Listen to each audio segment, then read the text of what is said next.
is Covert Agent Ravage, and you are watching another Malwave Transformers review.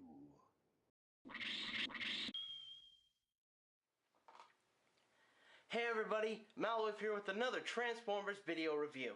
I guess you can tell there's a bit of a difference in my set. It's because I'm in my new door room. Yay! Anyways, today to inaugurate the new room, I've decided to do a review of something that I've actually been requested for. Especially by Mr. General Techno on Twitter.com. I basically asked, okay guys, what would you want me to review? And I put a few options, and everyone picked this one. So I guess it's unanimous that I'm doing the review of this guy.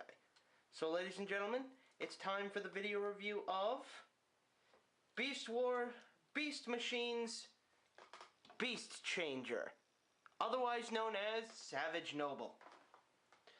Now, the basic history of this character is that he was I guess you could say, when Megatron wanted to...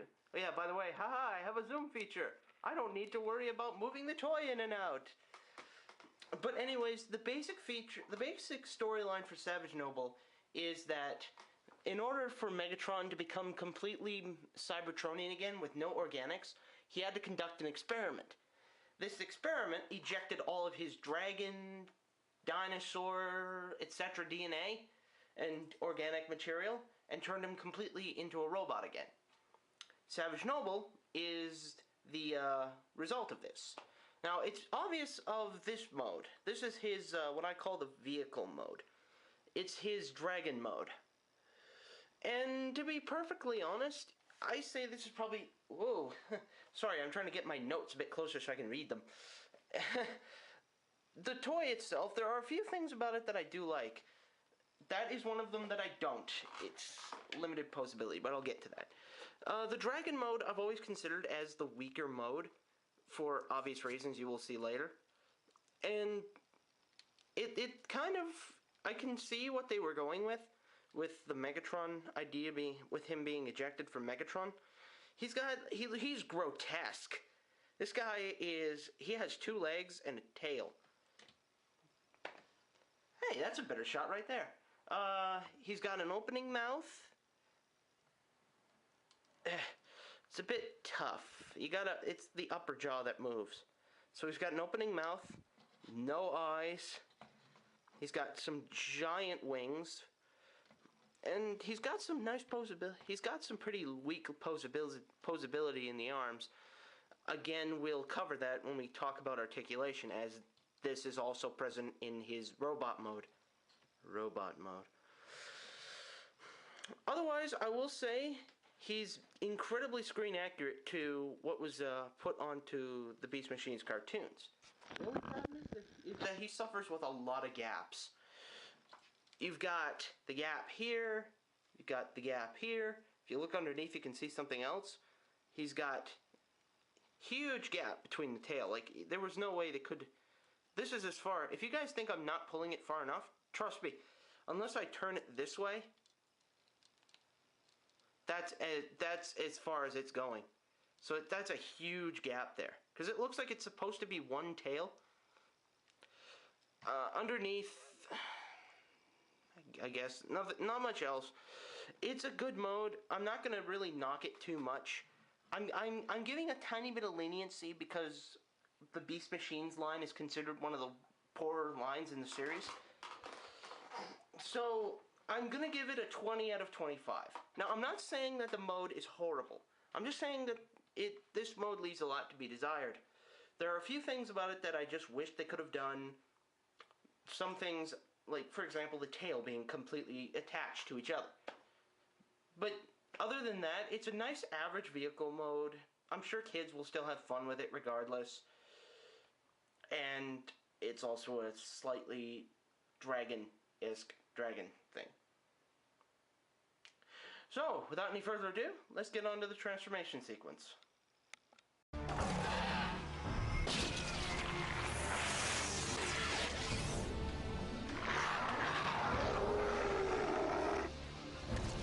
And here we have the robot mode for Savage Noble, what most people refer to as Noble.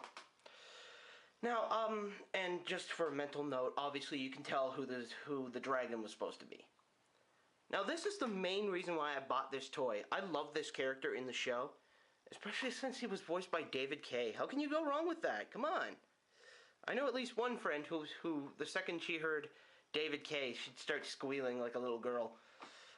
But anyways, Savage Noble, again, is a Beast Machines toy, so it follows the aesthetic. So you've got giant, not lupine-looking legs. Like, these look more like elk legs. And you've got the nice... I have to commend them on the use of clear plastic here. This actually works. Some parts on this toy, it doesn't, but some parts do. The nice clear plastic there. You've got the arms, which, yeah... I guess, the sort of backpack, I wish this could have folded away better. And the head sculpt, once I autofocus here, because I'm not sure if this camera... I got a new camera, so I'm trying to see if it has autofocus. I swear to God. Close enough. It'll do. And he's got a very nice head sculpt. Really reminiscent of Beast Machines. The only thing I can really knock against this head... There are no eyes. Why? What? What? You guys can kind of understand why I'm a little confused. What was the aesthetic of not putting in fucking eyes? Like, is it some sort of symbolism? I don't know. Anyways, his articulation. His head has no articulation unless you count the mouth, which... Oh, that's just crazy. Apparently, I think at certain angles, when you lift that up, he actually looks like he has eyes. That's just not cool.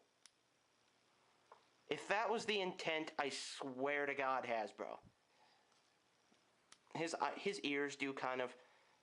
So if you want to make him sad, you know, he's a sad puppy. If you want to make him alert, he'd be like, what? Huh? What's going on? Huh? Is this not the most immature thing you've ever heard? His shoulders. Again, this is kind of weird how this is done. His shoulders, one is a ball joint. One is a ratchet joint. And you can kind of hear that sort of springy noise. That's for the gimmick later. So it's a universal joint here. His elbows are about the same. Well, this one's a little more loose again for the gimmick. But essentially, you get 360-degree rotation, just about 180 degrees of pivot at the elbow, and the hands do open. He's got waist articulation, very good. I like this. He's got ball-jointed thighs, and a 360-degree rotation at the thigh. His knees do bend about 90 degrees or so. He's also got it's almost got an ankle pivot, I guess. Don't know what that would be for. And his feet do have some slight posability. So, all in all, I'm going to give his posability a 22. Savage Noble, while being a Beast Machines toy, while people say that Beast Machines toys don't have very good articulation, or not very good aesthetics, you gotta admit, it does sport some of the better technology from the early 2001, in terms of design for posability and whatnot. However, the gimmick, there are two gimmicks to this toy.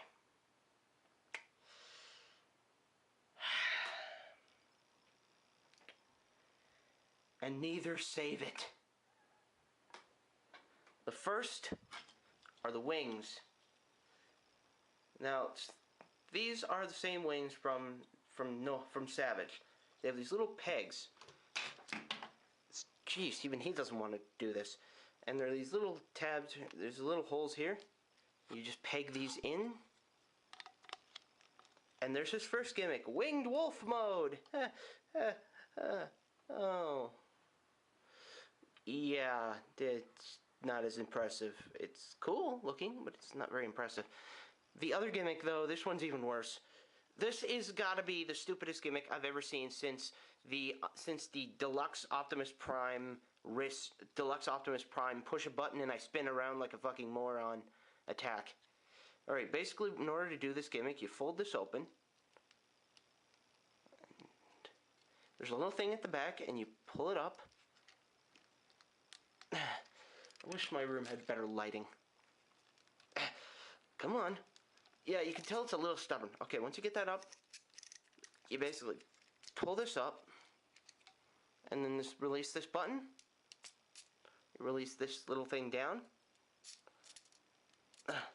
Eventually.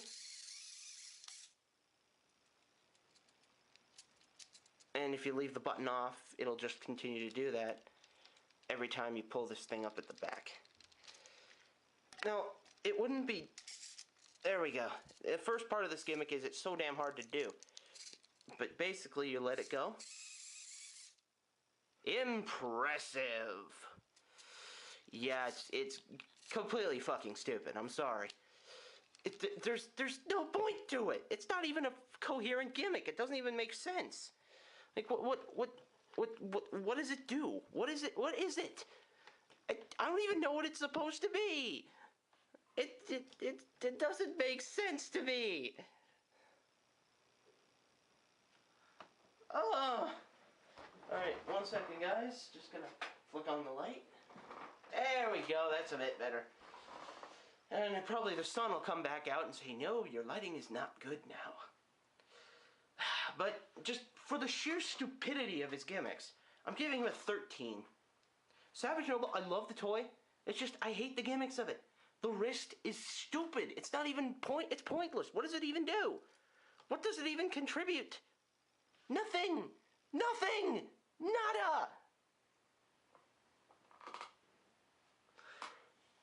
I better be careful. I'm going to pop a blood vessel. And the sun comes back out. But for fun factor, I score him a 19. Reasons being that while this toy is a good representation of the character from Beast Machines for his 1 or 2 appearances in either mode, he is also, the wings do tend to pop off. Unfortunately, parts leprosy abound. But what else is bad is the fact that the toy is hard to get your hands on. Savage Noble, or Beast Changer, I'm sorry. Savage Noble was released around the end of the Beast Machines line, when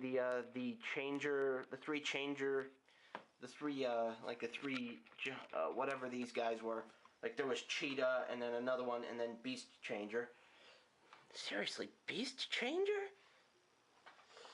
There were 3 of these guys, and they were released about the end of the whole Beast Machines line before they went into RID. Tech. And as such, this toy is pretty hard to come across. Like, I was lucky I found this guy on eBay for about 20 bucks.